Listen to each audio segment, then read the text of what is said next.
mekanisme PPG Prajabatan model baru tadi, Bu Ketua.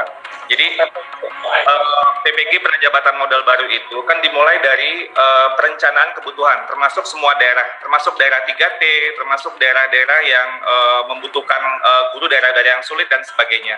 Nah, ini akan menjadi data yang kemudian menjadi kesepakatan formasi ya dengan Pan RB tentunya, Bu Ketua, dan kemudian seperti yang kita lakukan pada saat ini, ketika kita menghitung berapa data kebutuhan, koordinasi dengan daerah untuk clean datanya, lalu kemudian dengan Kementerian Keuangan itu di-secure anggarannya seperti yang ada di ASN P3K ini, dan daerah mengajukan formasi sesuai dengan tentunya kebutuhannya tadi.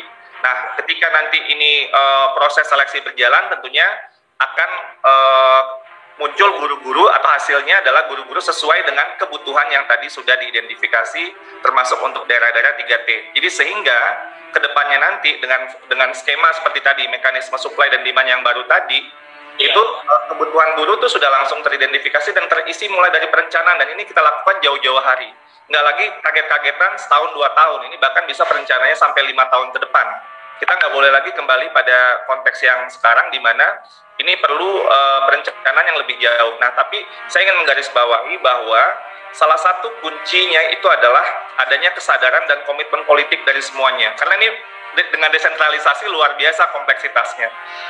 Jadi kompleksitas kita dengan dinamika tentunya daerah sangat beragam sekali, kondisinya 400 berapa ini ya?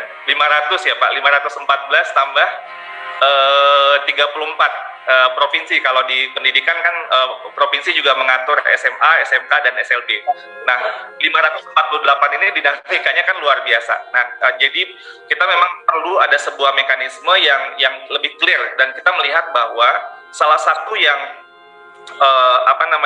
selain yang pada saat ini ASN P3K ini kita selesaikan, untuk kedepannya itu kita dengan menghitung guru-guru yang pensiun itu akan lebih mudah untuk mengkomunikasikan berapa real kebutuhan guru, dan plafon anggarannya sebenarnya sudah terpenuhi, termasuk untuk daerah-daerah yang tertinggal tadi. Jadi ini data ini harus clear, kemudian kita sepakat semuanya. Yang sepakat itu tentunya dari Pan RB, dari Kementerian Keuangan, Kemendikbud, dan kemudian pemerintah daerah. Tapi agensinya tetap harus pemerintah daerah yang mengajukan formasi. Kami mau mengajukan formasi, tapi kan nggak boleh.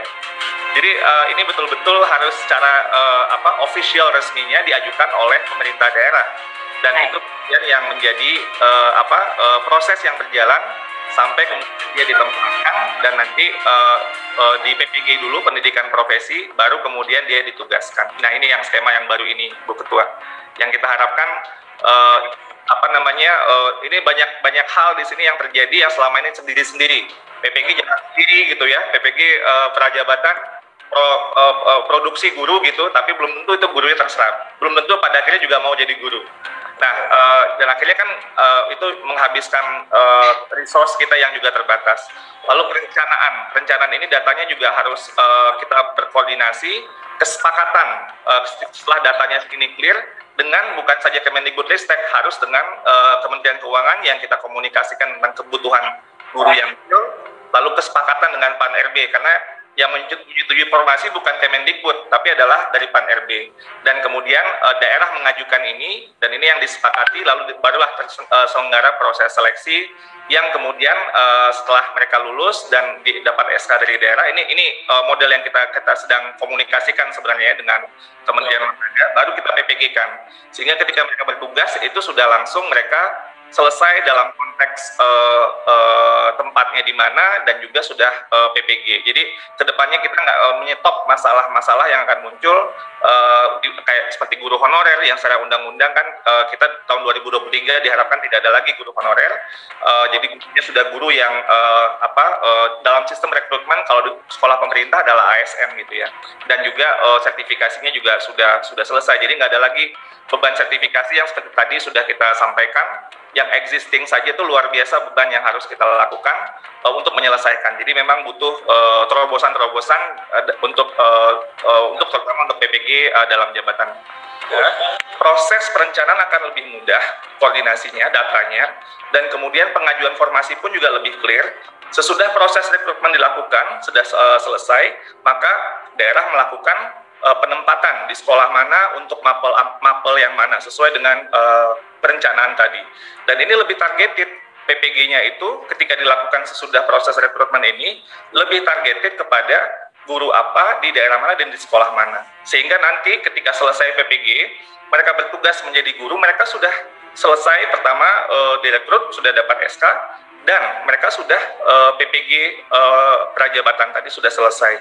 Sehingga tidak lagi ada masalah.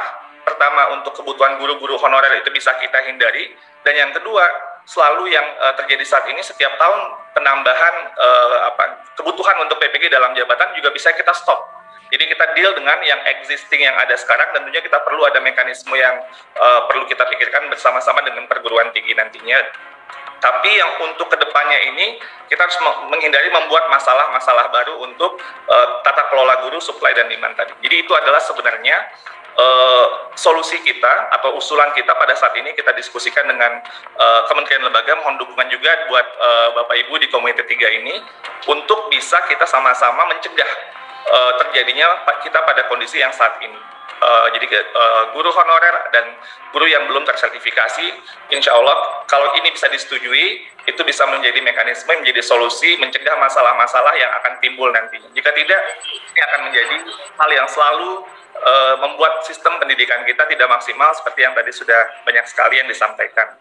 Lalu terkait dengan sertifikasi guru ini dan masalah tentang tes seleksi masuk, sekali lagi kita menekankan bahwa sebenarnya kompetensi yang kita lihat untuk masuk dalam seleksi pendidikan profesi ini adalah minimum kompetensi untuk mereka bisa menjadi guru. Nah, apa yang bisa kita buat berbeda dari sebelumnya?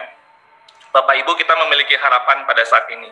Tentunya dengan pandemi banyak sekali tantangan, tapi juga ada sebuah gerakan baru dari para guru kita, yaitu gerakan belajar dan berbagi.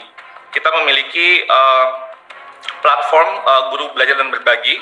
Platform ini sudah digunakan lebih dari 1,3 juta guru, dan yang ada juga platform guru berbagi di mana di situ guru-guru berbagi macam ide pembelajaran, dan mereka juga aktif untuk saling berbagi, dan apakah itu RPP, artikel mereka sudah diunduh lebih dari 20 juta kali. Artinya terjadi sebuah interaksi guru-guru kita untuk bersemangat untuk belajar dan berbagi.